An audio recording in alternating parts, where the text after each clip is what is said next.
ya bagi Kementerian Kesehatan dan bagi bangsa Indonesia sebetulnya. Jadi perundungan ini kan bukan baru terjadi 1-2 hari. Betul. Sejak pendidikan tinggi ada, ya sejak ada kedokteran itu ada. Hanya saja tapi tidak terjadi pada semua program, ya tidak semua prodi ada. Iya. Pemerintah kan undang-undang kan pemerintah ya itu menjamin ya semua calon dokter dan dokter spesialis itu dilindungi secara hukum dan dilindungi dia dalam masa pendidikannya. Bahayanya terutama bagi anak-anak kalau ini tidak diobati, satu menyebarkan, yang kedua bagi dia juga sebagai ancaman, ya kan, terutama juga kepada masyarakat yang risiko tinggi.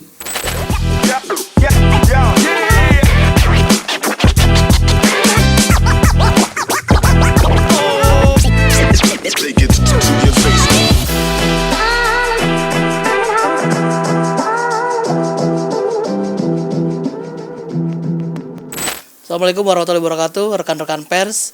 Kita ketemu lagi di program DPO dari Pulau Mas. Kali ini kita kedatangan bintang tamu istimewa. Beliau adalah juru bicara Kementerian Kesehatan yang juga Direktur Rumah Sakit Umum Pusat Fatmawati ya, Bapak Muhammad Sahril. Pak Sahril, selamat datang. Terima kasih Pak sudah di tengah kesibukannya mau mampir ke kantor kita di Pulau Mas. Ya. Sehat-sehat ya Pak ya? Alhamdulillah. Oh, Direktur Rumah Sakit harus sehat Pak. Pak, ya ini kita ngobrol-ngobrol di sini terkait dengan berbagai isu yang dunia kesehatan lah, terutama yang ramai jadi isu nasional adalah kasus perundungan Pak di PPDS Universitas Diponegoro di Semarang. Kalau boleh Pak Sahril, update terkini Pak, informasi soal ini perkembangan kasusnya baik itu dari sisi hukum ya ataupun dari tim internal Kemenkes sendiri gimana Pak Sahril? Ya, terima kasih Mas Esmoko. Ini kesempatan untuk memberikan informasi. Kalau update terakhir, proses ini sudah ditangani oleh pihak kepolisian. Polisian, oke. Dari kami, Kementerian Kesehatan sudah menyampaikan dokumen, bukti-bukti atau fakta di lapangan. Bahkan terakhir 3 hari yang lalu, pihak keluarga mengajukan tuntutan pengaduan kepada Polda. Lapor ke Polda. Nah, dengan kekuatan ini berarti masyarakat menunggu nih kasus ini Pak ya. Bukan hanya kasus kematiannya, tapi kasus apakah ada sih kaitannya dengan perundungan. Jadi perundungan ini memang menjadi isu nasional dan memang harus diselesaikan, ditiadakan dan tidak boleh terjadi lagi di dunia pendidikan, termasuk yang ada di kedokteran gitu. Keluarga sudah melapor ke Polda Jawa Tengah berarti Pak Sahril ya. Ada bukti-bukti yang dilampirkan tim dari Kemenkes sendiri, bukti-buktinya juga pegang itu atau bagaimana Pak? Ya, jadi berbeda ya. Kalau keluarga itu menyampaikan bukti-bukti hukum yang memang perlu disampaikan kepada. Kalau kami adalah bukti-bukti yang kaitannya dengan perundungan. Karena Kementerian Kesehatan tidak mengurusi yang berkaitan dengan kriminal, kemudian berkaitan dengan katakanlah di luar perundungan tadi. Jadi kami menyampaikan bukti-bukti perundungan itu yang memang kita dapatkan ya dari informasi HP, kemudian dari buku catatan harian dari yang bersangkutan. Nah, sehingga kami mempunyai suatu dugaan ya yang kami sampaikan ke kepolisian. Ada rekaman Pak ya. Betul. Ada kemudian diary-nya. Betul. Dugaan yang menguatkan itu Pak, kalau perundungan pasti kan bukan sekali biasanya Pak ya, berulang ya, berkali-kali dalam waktu yang mungkin yang lama bisa, mungkin sekali juga bisa disebut perundungan pasti Pak ya, tetap aja ya. Tapi yang di kasus dokter AR kita Mbak AR ini yang membuat Kemenkes ini yakin ini perundungan sistematis jangan-jangan nih. Jadi begini, ini sebetulnya momen yang sangat tepat ya bagi Kementerian Kesehatan dan bagi bangsa Indonesia sebetulnya. Jadi perundungan ini kan bukan baru terjadi 1-2 hari. Betul. Sejak pendidikan tinggi ada, ya sejak ada kedokteran itu ada. Hanya saja tapi tidak terjadi pada semua program, ya tidak semua prodi ada. Kemudian walaupun ada itu berbagai tingkatan. Nah, dengan kasus yang dilaporkan oleh masyarakat ke Kementerian Kesehatan, maka kita memasukkan poin itu di Undang-Undang Kesehatan Oh, yang baru di yang kemarin disahkan itu. ya.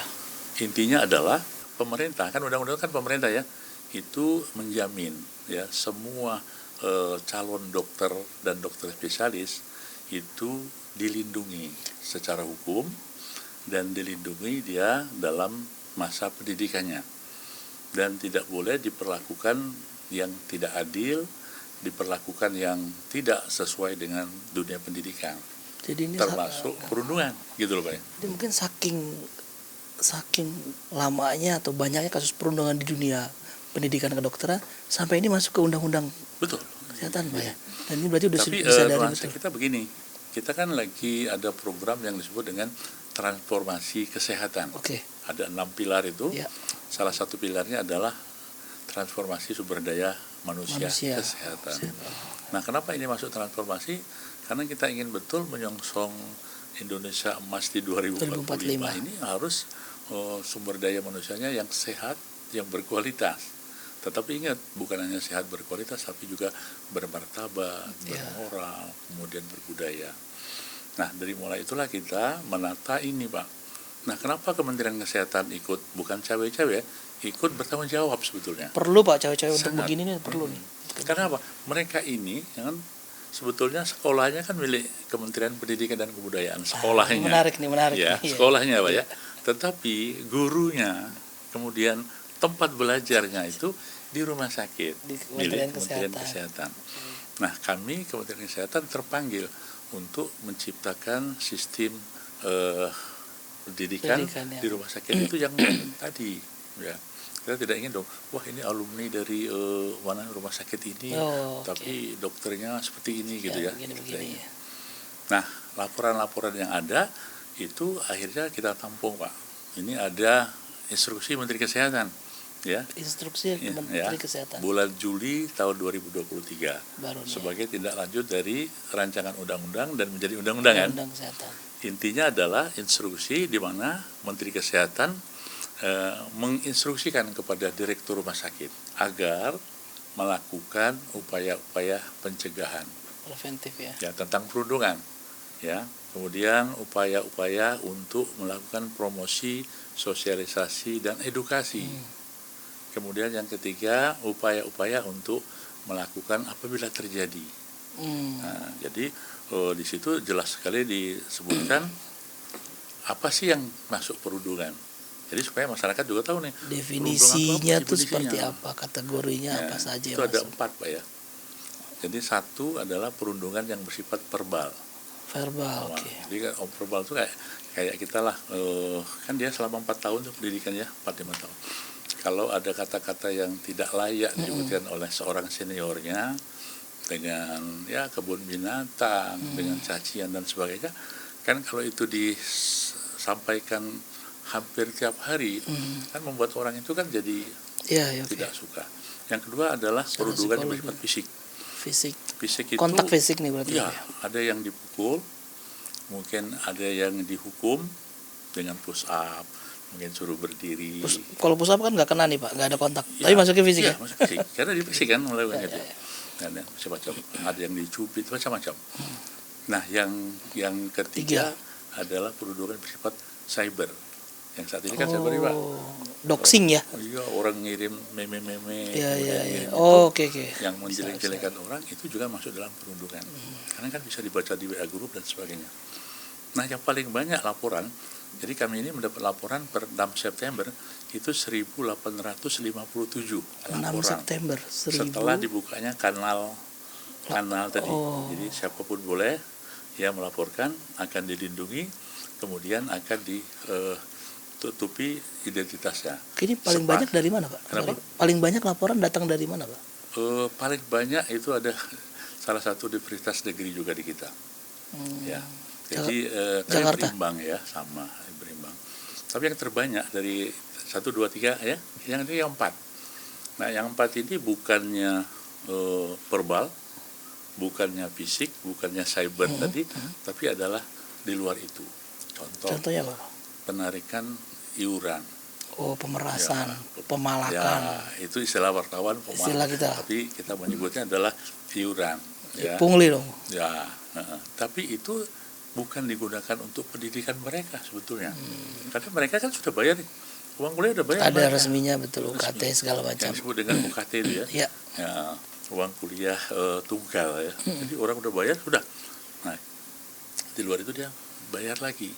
Nah, itu masing-masing prodi beda-beda. Ada yang 10 juta, ada yang 20, bahkan terakhir yang ini kita sebut sampai 40 juta Per bulan. per orang. Bayangkan kalau itu dibandingkan orang yang tidak mampu, Iya, iya. bisa jual rumah, Ini bisa sih jual segala macam. Kejam sih. Nah, yang terbanyak itu jam kerja yang berlebihan, ya. Kemudian ada lagi Itu masuk ya, bullying, Pak. iya. Jadi rupanya gini, kita kan bekerjanya kan 40 sampai 50 jam kan Oke, seminggu, ya. tapi dia lebih. Memang boleh ada lebih, tapi jangan juga tiap hari berlebih. Lebihnya Karena mungkin nggak ada kompensasi lembur atau apa atau tidak, karena ini pendidikan. Ini ya. pendidikan. Oh, Nah, gitu. Berbeda dari situ. Terus ada lagi yang dia melakukan tugas-tugas seniornya yang di luar. Misalnya, Pak. Pendidikan tadi, ya, suruh ngantar, jemput anak istri, Wah, iya. dan seterusnya, Mas. Itu yang paling banyak laporannya. Nggak benar. Pak, ini kasus PPDS Undip, Pak. Dokter AR, Pak ya. Pertama kali tercium ketidakberesan nih, Kemenkes melihat apa, Pak? Dugaan awal. Ya. Ini kayaknya kasus bunuh diri beliau ya kan. Nah, apa, Pak? Jadi sebelumnya sudah ada kasus-kasus bullying yang dilaporkan sejak 23 Juli 2023 itu. Kan sudah banyak laporan nih. Kemudian ada yang ditindaklanjuti, bahkan sudah ada yang sanksi, Pak Adam. Tetapi sekali lagi kan namanya ini berjalan sudah cukup lama, tidak serta-merta dengan cepat. Bahkan orang lupa. Iya. Nah, Kemkes punya komitmen begini. Pokoknya semua residen, kita sebut residen ya, yang sedang pendidikan itu harus dipantau. Jangan sampai dia menjadi korban perundungan tadi. Nah, dipantau dengan cara apa? Satu, dia bisa laporan atau bukti nyata. Nah, kasusnya Dr. Aulia, sebut aja nggak apa-apa ya, Aulia Risma, karena sudah tidak itu lagi. Nah, dengan petunjuk buku harian rekaman itu, ini sudah kita menduga inilah potensi sebagai perundungan itu. Dan kita laporkan sebagai polisi. Nah, sekarang kita menunggu aja hasilnya, dan tentu saja ini menjadi momen yang penting, dan perundungan ini terjadi di hampir seluruh pendidikan kedokteran yang ada di Indonesia. Kalau residen itu per tahunnya berapa banyak, Pak? Kalau lihat laporan terakhir kan 6 September itu ada 1000-an yang lapor ya pas dibuka. Berapa persennya itu, Pak, kira-kira? Ya, kita total untuk residen itu ada sekitar 12.000 sampai 15.000 yang saat ini sedang belajar. Oh, berarti ini tahun angkatan baru itu sekian? Ya, atau? Angkatan baru itu beda-beda. Jadi kita itu tidak sama. Pamannya kalau dokter paru itu hanya menerima 6 tiap satu semester di senter pendidikan. Senter pendidikan berikutnya yang lain mungkin ada 10 dan seterusnya. Jadi untuk jumlah itu berbeda-beda dari prodinya dan juga berbeda dari senter pendidikannya. Gitu, Pak ya. Nah, sehingga dengan berbeda-beda ini kan juga banyak kasus-kasus yang berbeda-beda juga terjadi. Iya, masih macam-macam ya. 4 kategori itu ada semua kayaknya. Iya. Untuk kasus Dokter Aulia kan. Ini kan sudah lapor polisi ya. Bagaimana Kemenkes mengawal ini, Pak? Jadi dengan ini koordinasi ya, dengan ini momen penting, bahkan kita berharap tanggal 13 Agustus ini itu dijadikan suatu peringatan betul, tonggak sejarah kita anti bullying sebetulnya. Iya. Boleh beliau dijadikan pahlawan banyak suatu saat ya. Nah, ini kawal, Pak, karena tadi kan saya sudah mengatakan transformasi kesehatan tujuannya itu tidak boleh ada perundungan dalam bentuk apapun dari 4 jenis tadi, sehingga betul-betul PPDS ini dia belajar betul dengan baik. Fokus belajar. Tidak ada tekanan batin, tidak ada gesekan-gesekan yang like and dislike, ya, sehingga dia fokus mutu profesionalisme. Sehingga kalau dia lulus, kan yang menikmati siapa? Masyarakat juga. Wah, bagus dokternya ya, cara berkomunikasi sopan santun, kemudian memberikan waktu. Tapi begitu di pendidikan tidak diajarkan dengan baik itu menular ke pasien nanti. Begitu. Pasien dibully nanti kan, kita. Bisa jadi kan? Iya, nggak menutup kemungkinan. Kemarin tuh ada rame ketika dekan FK Undip ya, Pak ya, Betul. dibebas tugaskan lah. Tapi justru ini saya mau konfirmasi aja sebenarnya ke Kementerian Kesehatan. Ketika dibebas tugaskan, mungkin Civitas Akademika Undip berdiri di belakang solidaritas justru membela, bukan justru ya, mungkin ini udah opini ya jatuhnya ya, solidaritas terhadap dekan yang dipecat. Tapi ketika Dokter Aulia ini, kita publik, saya sebagai publik tidak melihat mereka berdiri Di belakang. solidaritas di belakang Dokter Aulia. Kementerian Kesehatan melihat ini gimana? Apa janjian ini sudah permisif di Undip atau gimana, Pak? Itu menjadi keprihatinan kita ya. Kemkes prihatin, apalagi masyarakat umum, wah prihatin sekali ya. Iya. Cuman kami ingin menjelaskan ya. Jadi dokter spesialis ini ya, itu ada dua kategori Mas ya. Ada dia miliknya Kementerian Pendidikan dan Kebudayaan, berarti dia NIP-nya Kemendikbud. Nah, itu di Fakultas Kedokteran. Tapi boleh dokter spesialis. Kemudian ada NIP-nya Kementerian Kesehatan. Tapi dia juga ngajar. Paham ya? Jadi antara dua tipe ini boleh melakukan pendidikan dan pengajaran. Ya. Jadi dokter di Karyadi itu boleh berpraktek di Rumah Sakit Karyadi dengan SIP-nya masing-masing, spesialis apa.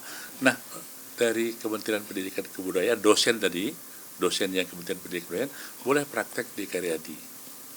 Nah, untuk praktek di situ harus izin direktur rumah sakit, baik itu yang ada di Kemenkes maupun itu. Nah, kasus itu kemarin, kenapa dekannya dibebas tugaskan dulu, bukan dibebas tugas, tidak diperkenankan praktek dulu di sana. Sementara ya. Praktek. Bukan sebagai dekan, beda ya. Kalau dulu kan yang di UNAR itu kan sebagai dekan dia di pendidikan ya.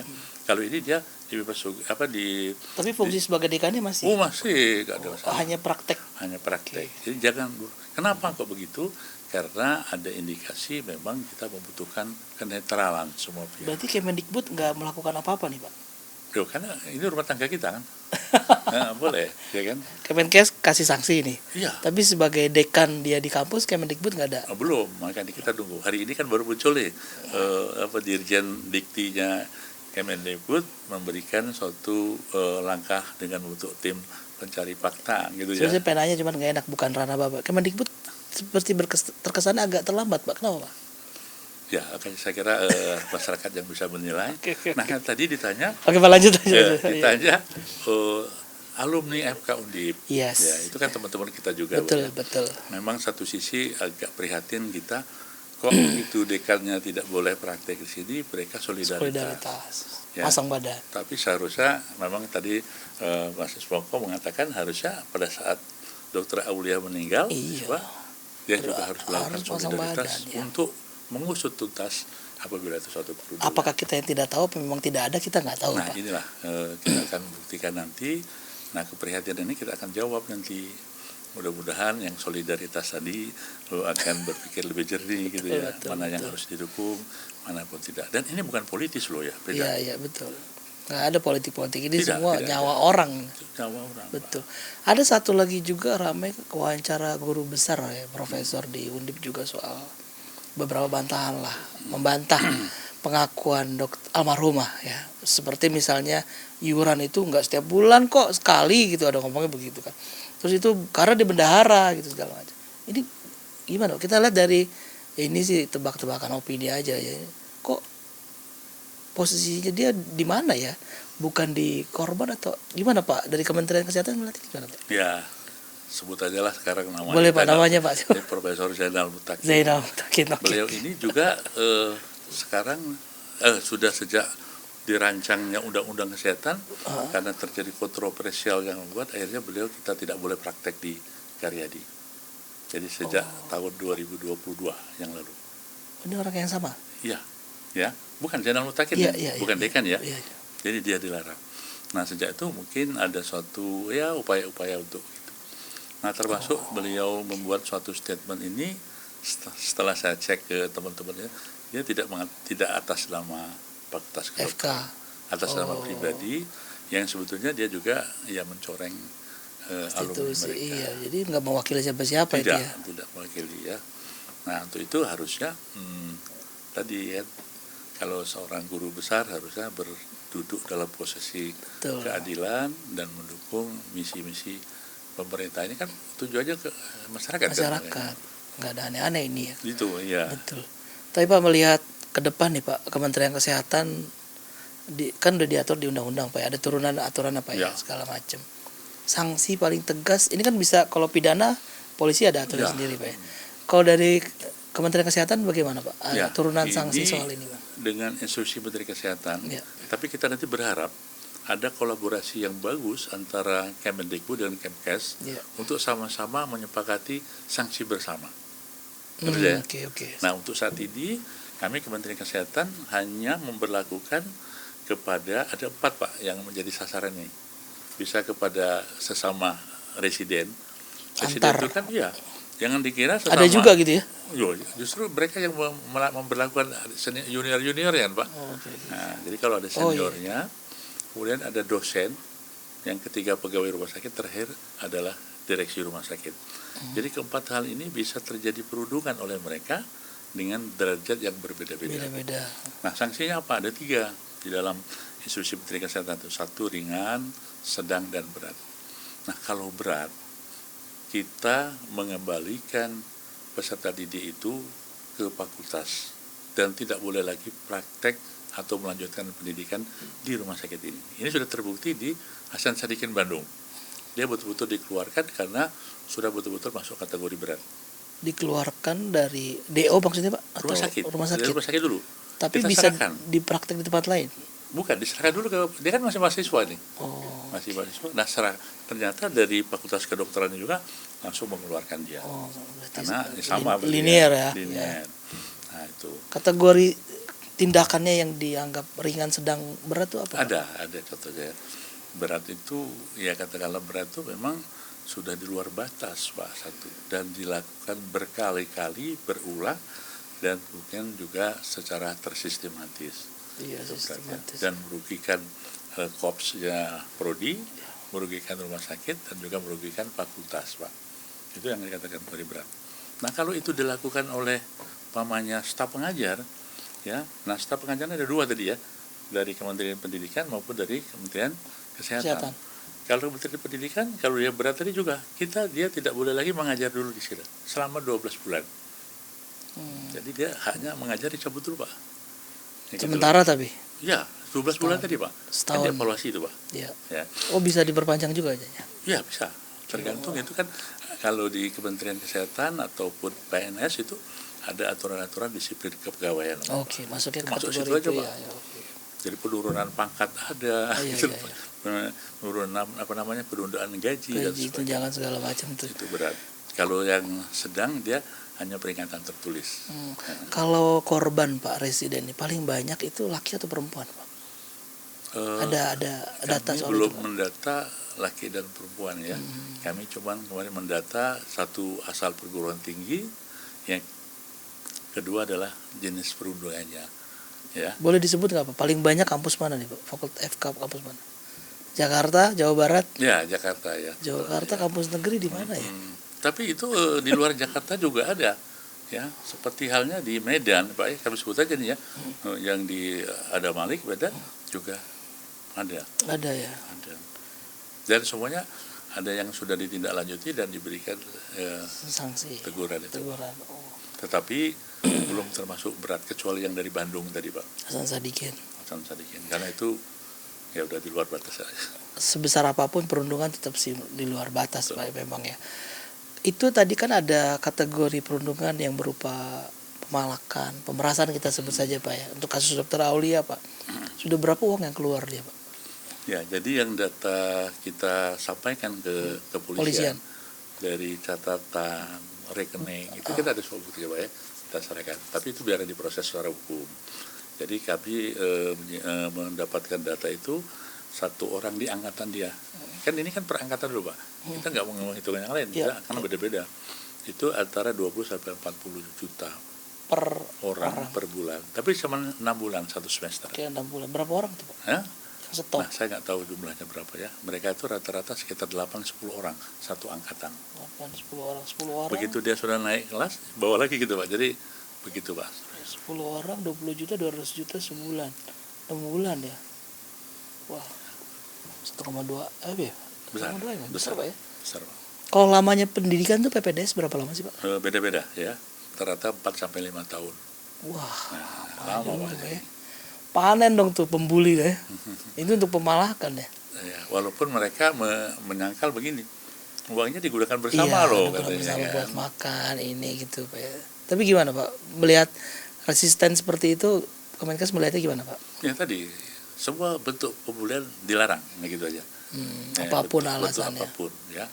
Kalau tadi masalah apanya tidak ada uang ini, ya disolusikan dengan transparan. Iya ya, Ya. pakai aturan Jangan yang benar. ada orang itu diminta karena terpaksa, orang yang nggak mampu macam-macam Pak ya. Iya, bayar biaya pendidikan dokter aja udah mahal Pak ya. Nah itu Pak. Jadi dokter spesialis itu tiap semester kan bayar itu Pak. Berapa sih itu Pak? Macam-macam tadi, tergantung prodinya. Oh tergantung. Ada yang 20 juta, ada yang 30, ada yang 40, 60 gitu loh Pak. Jadi besar kecilnya kan prodi kan beda-beda Pak ya. Iya, betul, Contohnya bagian bedah dengan objek berbeda dengan bagian mata dengan THT gitu. Oke. Tapi itu semua diatur oleh Kementerian Pendidikan dan Kebudayaan. Resmi Pak. Kemendikbud ya. Iya, resmi Mendikbud. Dan uangnya semuanya masuk ke Kemendikbud, bukan masuk ke rumah sakit. Nah gitu deh Pak ya. Nah harapannya ke depan, ayo kita atur bareng-bareng. Kan pendidikannya kan butuh biaya. Apalagi ada isu, mungkin PPDS perlu digaji. Terus bagaimana caranya agar meringankan dia? Kan gitu kan Pak ya. Ya memang perlu ada, semua duduk bareng lah untuk ini. Betul. Tapi kita lihat Kementerian Kesehatan mengawal cukup intensif. Iya, Pak Menteri juga kita lihat berapa kali statement ya soal ini ya. Undang-undang Pak yang Betul ya, diperjuangkan. makanya kita cukup aware sih. Jangan sampai ada Mbak Aulia yang lain lah ya Pak. Betul. Nah ke depan nih gimana Pak untuk pencegahan lah ya. Kan berulang Pak ya. Hasan Sadikin, ada Malik, terus sekarang Karyadi. Nah tadi kan saya mengatakan mungkin 13 Agustus ini kan menjadi suatu simbol ya, tonggak sejarah kita untuk anti bullying. Kan gitu ya? 13 Agustus. Nah, dengan korban ini. Nah, ini menjadi perhatian semua pihak sebetulnya, Pak. Betul. Semua pihak loh ya, termasuk masyarakat, termasuk pers gini ya. Pers juga harus memantau Betul dong. Pak, betul. Nah, sehingga kita ingin nanti kan Fakultas Kedokteran sama Rumah Sakit Pendidikan kan candra di muka nih, ya mencetak Betul. yang berkualitas, profesional, tapi jangan lupa bermartabat, berbudaya, santun, gitu kira-kira gitu Pak. Ini isu ini udah sampai ke presiden pastikan Pak, Oh, iya. Pak Jokowi. Respon beliau gimana Pak? Hah? Respon Pak Jokowi ada Ya. atensi khusus nggak? Oh, Pesan khusus buat Pak Menteri? Sangat mendukung dan memang harus dihilangkan karena beliau kan komit untuk bangsa dan negara ini. Betul. Kan ya. Kayak kemarin kita pamannya ada transformasi rumah sakit rujukan. Oh iya, baru Ya. meresmikan beberapa Nah waktu itu kan ya. di data itu ada sekitar 1.500.000, 2 juta orang kita berobat ke luar negeri. Iya. Nah terus jawabannya apa? Ya kita ambil masalahnya. Kita lihat masalahnya ternyata rumah sakit kita memang perlu bersaing. Akhirnya dibangun nih rumah sakit bagus ini. Ya mudah-mudahan yang kemarin di Makassar, Surabaya, kemudian di IKN itu akan menjawab cukup di Indonesia. Jadi divisa yang kemarin banyak keluar itu dijawab. Dan kalau dilihat bagus banget rumah sakit. Kalau beliau mengatakan ya nggak kalah lah sama hotel bintang 5 kan. Bagus berarti dong ya. Bagus. Ya. Itu pasien-pasien kita 1,5-2 juta itu keluar biasanya kemana Bapak sebagian besar? Malaysia, Singapura. Pinang ya? Iya, Penang tuh banyak Singapura. Nah kalau dilihat sebetulnya kita mampu Pak untuk bisa kita lah ya Pak ya. Nah, tapi kita jangan reject dulu, jangan merasa kita paling hebat, tidak. Buktikan juga. Nah salah satu dengan cara ini kita membangun sarana, fasilitas, termasuk SDM tadi Pak. Nah kalau nanti SDM ini dikeluarkan, dihasilkan oleh rumah sakit pendidikan yang the best tadi, maka tidak akan ada lagi dia istilahnya setelah lulus akan ya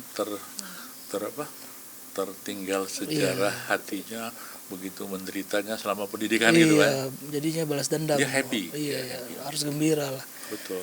Pak, ini balik ke soal kasus Dokter Aulia Pak. Udah beberapa kali pasti kementerian ketemu dengan keluarga lah misalnya ya. Diskusi terakhir dengan keluarga bagaimana Pak? Ini kan sementara dari pihak kampus begini, dari pihak rumah sakit begini. Sudah melaporkan ke Polda juga.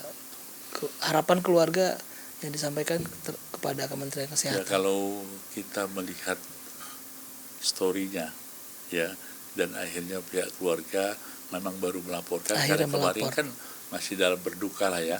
Saya begitu melihat catatan, melihat rekaman ini, ya tidak ikhlas juga lah. Oh, tadinya memang belum ada keinginan buat melapor ke polisi keluarga. Ya belum, kan masih masa berduka kan, berkabung. Nanti setelah 2 minggu kemarin baru. Dan Kementerian Kesehatan memberikan jaminan dan perlindungan, Pak. Nah, karena kita membutuhkan beliau juga untuk menjadi bagian dari kasus ini, ya gitu loh, Pak. Jaminan perlindungan ini di undang-undang ada Pak ya? Ada, Pak. Disebut Pak ya? Betul, ada. Clear ya? Clear sekali. Jadi tidak boleh melakukan perundungan, ya, tidak boleh melakukan pelecehan seksual dan sebagainya. Jadi sebegitu seriusnya kasus ini diperhatikan sama iya, Pak. Pak Menteri ya. Tapi Pak, soal kasus perundungan ini, ini kan kita juga agak berat Pak ya. Mencegahnya kita juga nggak bisa mengendalikan, mungkin dengan aturan ketat. Bagaimana memastikan ini bisa, aturan-aturan ini terlaksana dengan baik di setiap unit-unit yang dimiliki Kementerian Kesehatan, Pak? Kalau kami lebih menyederhanakan, asal semua stakeholder yang terkait itu mempunyai niat yang sama, melaksanakan yang sama, selesai masalah. Contoh, PPDS ini kan ada gurunya kan, Ada gurunya, ada kepala sekolahnya kan. ada. Ya, semua murid takut nggak sih sama gurunya? Takut Pak. Nah, ya kan. Nah, kalau gurunya itu guru yang baik sebagai pendidik, bukan hanya pengajar, ya beda ya. Pendidik, oke. Itu, Ini poinnya sih. Insya Allah tadi tidak terjadi. Nggak perlu Tiap marah-marah hari kita disegani lihat gitu. laporan, manipulasi. Ya. Yang kedua, pihak rumah sakit juga tidak kalah penting. Ya, karena rumah sakit ini kan namanya rumah sakit pendidikan ya Pak. Bukan hanya melayani, tapi pendidikan menjadi bagian yang penting untuk dilakukan monep juga.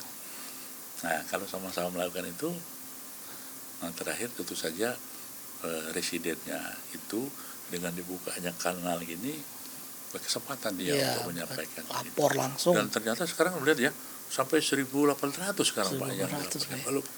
Walaupun belum semuanya, belum tentu semuanya perundungan ya. Iya ya. Laporannya macam-macam Pak ya. Tapi yang masuk itu 1.800. 1.857. Banyak ya. Banyak ya. Iya banyak sekali itu Pak. Banyak sekali. Tapi supaya buat pemahaman masyarakat, rumah sakit pendidikan itu bukan hanya milik Kementerian Kesehatan Pak. Tapi ada rumah sakit milik pemerintah daerah. Oh, Contoh, misalnya rumah sakit Muwardi Solo. Itu milik Pemprovnya Jateng. Rumah sakit Dr. Sutomo Surabaya milik Pemprovnya Jawa Timur. Tapi dia juga rumah sakit pendidikan.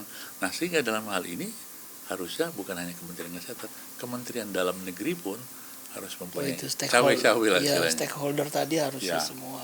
Ya memang harus duduk bersama Pak semuanya Pak. Dan melaksanakan aturan. Iya. Bukan hanya duduk bersama, tapi melaksanakan aturan. Soal ini cuman ada di undang-undang kesehatan aja atau gimana Pak? Ya, karena ada turunnya itu. Maksudnya di undang-undang lain ada nggak di kementerian yang terkait kementerian masing-masing? Kementerian Pendidikan dan Kebudayaan juga mengatur. Di Karena kan masalah pendidikan Kemendagri ya misalnya. Kemendagri juga ada.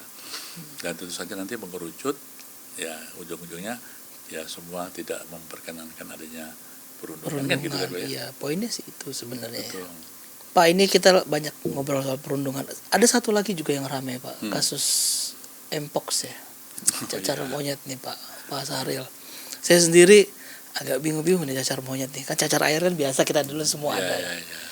Kemudian ada penyebab-penyebabnya. Ini juga lebih ngeri lagi nih penyebab-penyebabnya. Bagaimana Pak? Mungkin penonton kita ini bisa kasih jelas lah ini. Tapi sebelum saya menjelaskan itu, saya ingin menekankan Mpox sangat berbeda jauh dari COVID. Oke. Nah, sehingga jangan terlalu kekhawatiran yang berlebihan. Apalagi panik gitu ya. Jadi Mpox ini kan saat ini namanya Mpox, dulu namanya cacar air, monkeypox. Cacar monyet. Yes. Ya kan? Itu tahun 57 dan tahun 70 baru ditemukan. Tadinya kan dari hewan ke hewan. Monyet-monyet itu loh Pak ya. Kemudian akhirnya ditemukan dari hewan ke manusia. Dan terakhir dari manusia ke manusia. Itu ada di daerah yang endemis itu 2 negara Pak, Afrika Tengah dan Afrika Barat. Seperti Kongo, Afrika Selatan dan macam-macam itu Pak, yang Nigeria ya. Itu di sana menjadi penyakit endemis. Endemis itu artinya gini, ada di sana tapi tidak menghebohkan masyarakat banyak. Cuman di sana. Di sana. Nah, kenapa kok sekarang menghebohkan oleh WHO? sebetulnya WHO memberikan peringatan kedaruratan global itu di tahun 2022 ya. Udah 2 tahun lalu. Ya, tanggal 23 Juli saya ingat itu. Oh, Bapak hafal betul, Pak. Karena kebetulan ulang tahun saya, jadi saya ingat ya. Jadi beliau WHO menyampaikan ini ada kedaruratan global. Tapi kedaruratan global bukan pandemik, beda ya. Oke. Apa bedanya, Pak? Kalau pandemik seluruh negara sudah hampir kena, kayak COVID. Iya, oke. Kalau yang Kalau ini kedaruratan ini kedaruratan warning saja, baru beberapa negara. Oke, Ya. oke. Nah dari Afrika Tengah, Afrika Barat Afrika tadi Barat. ternyata ada masuk ke Eropa. Tapi sejak tahun 22 itu kan turun nih. Ya, Angkanya turun, trennya dicabut turun. tuh tahun 23 itu ya. Kedaruratan itu Kedua dicabut. dicabut 23 tahun 2023. Tetapi 11 bulan kemudian kemarin 14 Agustus declare lagi Kedaruratan itu. kedaruratan Mpox lagi. Artinya ada negara lain Ada lagi di negara luar lain. Afrika, Nah, Tengah Afrika Barat. Di luar negara Afrika itu yang ada Swedia, kemudian Thailand. Wah, dan deket nih. juga udah dekat kita. Nah Indonesia di warning. Nah sekarang apa sih sebetulnya monkeypox itu ya atau Mpox? Itu sebetulnya kayak cacar juga ya. Nah, Kita kan pernah lihat cacar air, Iya, cacar iya. apa. Nah ini agak khas. Yang pertama buat masyarakat adalah perlu mengetahui gejalanya dulu. Ya. Yang kedua nanti cara penularan. Jadi gejalanya itu gini, orang itu akan, ini ada kemungkinan suspek namanya Mpox. Pertama dia demamnya tinggi, sakit kepala yang luar biasa, dan ada benjolan di leher ini. susah Gitu ya. suara baraba Nah, ada nggak? oke. Tuh ada tuh, Kak. Nah hari kelima baru muncul tuh yang apa? Kayak cacarnya, kayak cacar airnya. Ya, kalau ini cacar airnya agak berbeda lagi karena dia sering ada nanah, tahu ya? Iya, iya. Nanah itu yang Ini agak besar kayaknya, Pak. besar dan nanah gitu. Dan memang setelah 21 hari itu biasanya dia pecah dan menghilang. Kan hilang ya. Ada yang masih meninggalkan yang disebut dengan bopeng, pernah dengar ya? Bekas ya, bekas. Bekas. Tapi ada yang memang betul-betul udah Mulus lagi. mulus lagi. Nah, bahayanya terutama bagi anak-anak kalau ini tidak diobati, satu menyebarkan. Yang kedua bagi dia juga sebagai ancaman, ya kan? Terutama juga kepada masyarakat yang risiko tinggi dengan komorbid tadi ya. Oh, Wah oke. itu dengan komorbid yang sudah setengah mati, apalagi dengan Mpox Iya, kan. tambahan mana? Yang kedua yang perlu adalah cara penularannya. Nah, ini kan berbeda dengan COVID ya. Kalau Iya. COVID kan melalui droplet. Nah, Droplet. kalau dia harus kontak langsung, kontak erat, Iya. berjabat tangan, berpelukan, tidur bareng, dan sebagainya. Nah, kasus di negara-negara di Afrika Afrika itu Tengah dan Barat dan tadi. di Eropa yang tadi ada, memang dari data itu 96%-nya itu laki-laki, Pak. Yang terkena Yang terkena. monkeypox. Yang kedua, dari 90 yang laki-laki itu 60%-nya itu adalah yang berperilaku seksual. Seksual menyimpang. Makanya Sesama dalam jenis. program kita vaksinasi itu diutamakan kepada itu yang risiko tinggi. 60% dari tadi itu, Ya, Pak. 96%. 96% tadi. Apakah ini berarti, kan ada asumsi di orang-orang bahwa ini hanya menyerang orang-orang yang berperilaku seks menyimpang. Apakah benar ataukah memang karena data itu atau sebenarnya seperti apa, Pak? Tidak sepenuhnya betul, karena kan ada 40% Iya, tadi. masih ada 40%. Artinya 40% bisa kena orang lain loh. Tapi tadi menyatakan data memang 60% banyak itu. Nah kita warning. Tapi kita tadi ya, satu mengetahui gejala, yang kedua adalah kontak erat. Nah bagi kita masyarakat jangan terlalu khawatir juga. Begitu kita tahu ini, apalagi kalau orang yang habis bepergian dari Negara-negara tadi lah ya. Nah, jadi kalau dia mau katakanlah tidak tertular ya hati-hatilah ke sana. Boleh ke sana tapi jangan kontak erat. Berbeda dengan COVID ya. Ya. Kalau ini mematikan nggak, Pak? Tidak. Tidak. Angka kematiannya kecil Termasuk sekali. dengan yang pemilik komorbid tadi, Kak? Tidak. Kecil. Kecil ya. Angka kematiannya. Jadi kekhawatiran publik adalah Tidak perlu. Tapi kan maka nggak itu enak. tidak perlu panik. Ya, tapi kan nggak enak kan coba ada Bopeng-bopeng. Jadi ya apalagi dari setelah bekas kan jadi Tapi memang ada stigma kalau ini ya karena tadi itu, Pak. Betul. orang yang terkena atau suspek monkeypox, wah ini jangan-jangan perilaku seks menyimpang. Itu Tapi tidak semuanya. ada begitu-begitunya lah di publik, beberapa netizen yang maha benar itu kan komennya begitu-begitu. Ya, ini data ya kita, Iya. kita bicarakan. Kalau angka terakhir Pak suspek dan apa namanya? Setelah suspek itu apa berarti? Jadi Pak? gini, Pasien di Indonesia gimana Pak? pertama kali ada orang dicurigai tadi namanya suspek ya. Iya. Suspek itu nanti diamati ya, Oke, observasi diperiksa. gitu ya. Baik dengan laboratorium, namanya dengan laboratorium PCR. Oke, Ya, kemarin kayak kita COVID dong. juga. Ini langsung dijawab di PCR kita Iya, ikut yang lama-lama. setelah di PCR ada lagi dengan namanya whole genome sequencing (WGS) ya, Apa itu? untuk menentukan jenisnya. Jenis Kan monkeypox Mpox itu apa kan dia? ada dua jenis saat Oh. ini ya. Ya itu loh, clade 1 dan clade 2. Apa bedanya tuh Pak? Masih ingat COVID nggak? Ada beta, alpha, omikron. Delta yang terakhir Nah, tuh. kayak gitu omikron. Sama ini juga begitu. Karena dia bermutasi. Bermutasi. Yang paling bahaya yang kedua dong berarti enggak? Yang satu masih. Oh, justru yang pertama. 1B namanya. Jadi clade 1B itu lebih berbahaya. Ya, Seberbahaya daripada- tapi nggak mematikan juga. tidak. Bukan tidak matikan, kecil. Oh, kecil. Beda ya. Kalau berarti ada ya, Hmm. tapi kecil. Nah, Indonesia sendiri, Pak, itu di tahun 2024 itu hanya ada 14 kasus ya. 2000. Ini data terakhir ya? Iya, 2024 ya. Iya. Itu transmisi lokal ya. Artinya bukan dari impor ya, lokal, dan hanya yang dirawat hanya 4 orang. Dari 14 Ya, itu. karena membutuhkan isolasi. Oh ya tadi ya, begitu dia disuspek harus isolasi nih. Oh, Nah, langsung karena isolasi. begitu dia sudah muncul merah itu, ya bisa aja kena handuk karena pakaian itu ketular sama. Oke, oke, Nah, oke. baik itu dia harus diisolasi. Pak, ini tadi transmisi lokal Pak ya? Ya, Maksudnya nggak ada penularan dari luar Tidak, negeri atau dalam. bukan dari luar negeri? bukan. Lah terus dari mana Pak? Ya dari lokal kita sendiri kan. Oh Kan, bisa ya Pak ya? Iya, seperti kopi itu kan ada yang lokal, ada transmisi itu kan, yang Jadi impor. namanya. bukan datang dari mana-mana? Oh tidak, nah, terutama yang clade 2B ya. Oh itu yang 2B. Ya, 2B itu dia adalah transmisi lokal namanya ya. Penyebabnya apa Pak? Berarti kalau penyebabnya apa kalau yang dari lokal? Sama monkeypox juga, mpox juga. Hmm, Tapi yang clade 1 atau clade 2. Clade 2. Kita yang di Indonesia yang 14 nya 2B. hmm. Jadi memang ini istilahnya apa, ilmiah banget ya. Iya. Ya. Tapi bagi masyarakat yang penting tahu gejalanya. Jadi gini, Betul. kalau ada tahu, oh ada saudaranya, ada temannya, maka kita kan punya puskesmas, punya dokter untuk dia dipastikan. Nah, setelah disuspek, maka dilakukan pemeriksaan berikutnya.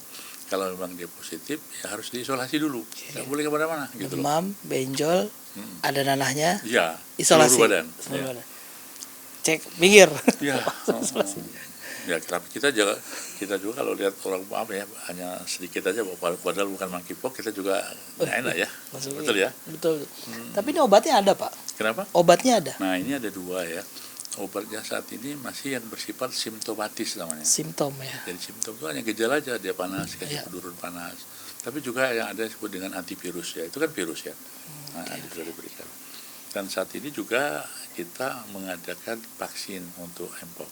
Kemarin kan ada pertemuan di Bali itu, Indonesia Afrika Forum Oke, itu, iya. nah gitu. Itu Oh, kita harus menjaga betul Pak. Ya, alhamdulillah selesai itu aman. aman-aman kita. aja. Nggak ada berita rame-rame kan Pak? Ada satu suspek itu cuma pegawai aman, nggak ada masalah. Pegawai kita atau dari Kita pegawai dari apa? panitia? Dari petugas panitia lah, Jadi bukan dari peserta. tapi artinya soal obat ini ada gitu Pak ya, tersedia Ya, ya. jadi Apa, antivirus tadi dan Ya, dokternya oke, perawatnya oke, sarana pemeriksaan laboratorium, iya, ada sarana cukup. perawatan, obat. Rumah sakit baru-baru lagi sekarang. Ya, Komplit lah semua Pak ya. dan monkeypox nggak perlu harus canggih loh perawatannya. Jadi Bahkan kalau dia tidak berat di rumah aja, tapi diisolasi. isolasi ya. Tidak perlu seperti isolasi COVID harus di mana? Di Wisma Atlet itu nggak perlu lagi gitu loh. Udah langsung bayang 2-3 tahun lalu nih. Wah itu gede kita lah ya. Masa-masa kelam kita semua tuh. Pak, apa namanya, isolasi itu pas hari keberapa Pak? Kan tadi kan demam nih. Mm-mm. Terus 5 hari benjol apa ya? Ya, Itu harus sudah isolasi pas di situ. ya. Kan demam kan orang bisa, oh ini demam bisa apa aja. Kalau sudah terjadi apa? tadi? Nanah. Ya. Nanah atau benjol Pak isolasi? Nana dulu. Nanah Karena dulu. kan Oh. menularnya kan dari situ Pak. Oh, Kebenjolan nggak menular menular, dari sini. belum. Orang pikir kayak gondongan itu. Belum. Belum. Makanya itu Tapi Gondongan juga harus diisolasi juga kan? Itu kan juga Oh iya menular. ada Pak ya. Iya, virus juga itu. Jadi pas ada gejala di ini baru isolasi. Berapa lama sih Pak isolasi Pak? Dia masa inkubasinya kan 21 hari. Wah lama juga dong ya. Oh lama. Jadi idealnya dia diisolasi kalau sudah Ada pecah gejala. semua, udah hitam dia, udah Oh iya ngelupas. itu ada bekas Ya. itu hitam-hitam. Tapi kalau dia masih merah, kemudian apalagi ada cairan, itu jangan coba-coba. Oh iya itu masih basah lagi. Basah lagi. Nah ini hati-hatinya bagi ibu-ibu atau keluarga yang punya anak kecil. Kenapa Ya, tuh Pak? kan, ya tadi kan dia nggak sadar anak kecilnya deket, ya Oh, iya, bisa dari langsung handuk, bisa dari tempat tidur, spray dan Makanya isolasi. Clear. Ini menarik obrolan kita nih Pak nih, monkeypox. ya.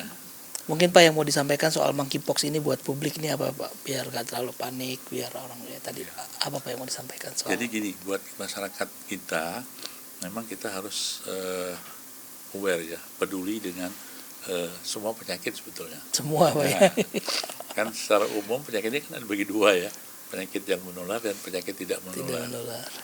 Penyakit tidak menular juga hati-hati loh, seperti diabetes mellitus, hipertensi nggak menular, tapi bahaya nggak? Saya deg-degan juga nih. Stroke kan? Iya. Nah itu, jadi itu. Nah khusus yang menular ini kenapa menjadi perhatian besar? Karena menulari orang. Iya karena menular Nah orang itu. itu. Nah menular ini ada yang memang sangat berbahaya, kayak COVID. Banyak loh penyakit infeksi yang ada di sekitar kita. Tahu Iya, tuberkulosis ya? Iya. Nah TBC. itu juga kalau kita lihat. Betul. Batuk kita nggak tahu. Tetapi ingat kalau kita melaksanakan gerakan hidup bersih dan sehat Iya. ya PHBS, insya Allah kita ya, seperti cuci tangan. Itu kelihatannya bukan Iya, gaya-gayaan, kelihatannya ini ya. begitu. Apalagi Tapi di polusi udara. Tapi soal dua isu ini Pak, monkeypox sama perundungan, untuk presiden berikutnya sudah pernah ada audiensi atau ada atensi khusus nggak Pak dari Pak Prabowo lah? Pernah ada. Kalau kita melihat kan statement Pak Prabowo melanjutkan. Oh melanjutkan. Berarti otomatis. Iya. Dan ini masalah masyarakat utama Pak. Kan kita ada 3 ini kan Pak ya. Masyarakat itu harus sehat, ya kan? Ya. Untuk Indonesia Emas kan. Kemudian harus pinter. Bentar. Yang terakhir harus cerdas. Cerdas. Jadi modal ini. Jadi kalau cerdas saja, pinter aja, tapi dia nggak Nggak sehat. sehat, nggak bisa ngapa-ngapain. Pak Sahril ini menarik sekali ngobrol-ngobrol Bapak. Bapak suaranya enak ya, suaranya bagus Pak kalau nyanyi Pak ya. Saya belum dicoba tadi. Pak Ismail kan lebih bagus ya. Aduh, saya nonton aja Pak. Pak Sahril terima kasih monggo diminum. Rekan-rekan pers demikian ngobrol-ngobrol kita dengan Pak Muhammad Ya. Sahril, Jubir Kementerian Kesehatan dan juga Direktur Rumah Sakit Fatmawati Pak ya. Terima kasih Pak Sahril. Demikian. Assalamualaikum warahmatullahi wabarakatuh. Selamat sore. Waalaikumsalam. Alhamdulillah.